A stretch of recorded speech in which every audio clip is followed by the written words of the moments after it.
як נמוישי דיגר, נמוישי як свой דיגר ро ташкил кунем.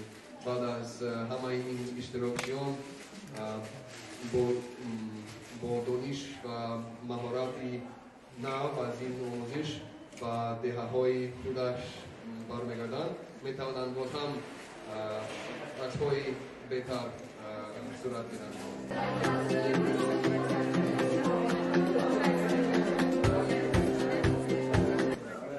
Вчера Лиза Шарипова.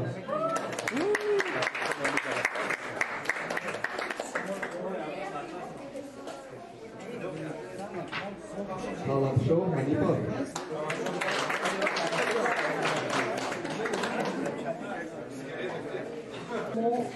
مشکلی داشتیم در ژورنالیسم ایران این نبودن صورت‌های خوب است و همه شما می‌دونید که یک صورت خوب می‌تواند خیلی اطلاع بیشتر و مهمتر از کدام یک لانگویج یا یک مواد بیشتری بیاد. و استادان وقتی که این آزمون می‌گذاشت می‌گفتن که بعد از این ترینینگ بچه‌ها علاقه رسم‌های دیگر می‌دونستند. والد آزمون And Oscar goes to Abdul Samad Aminov.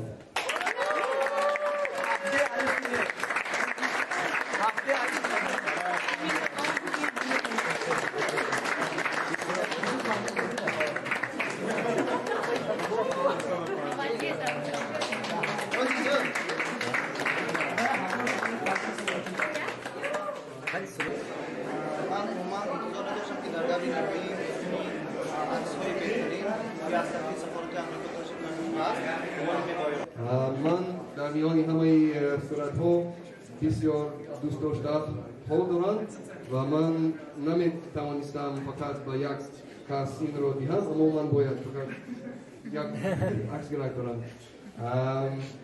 من فکر کردم که شاید تا که هم یک بالانس موازین داشته باشیم و هم یکی از زنان فوتو عکسگیری دهم.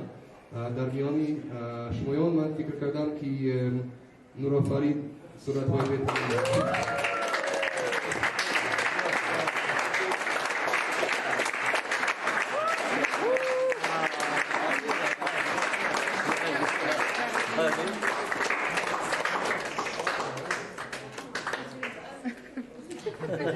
Она не ожидала.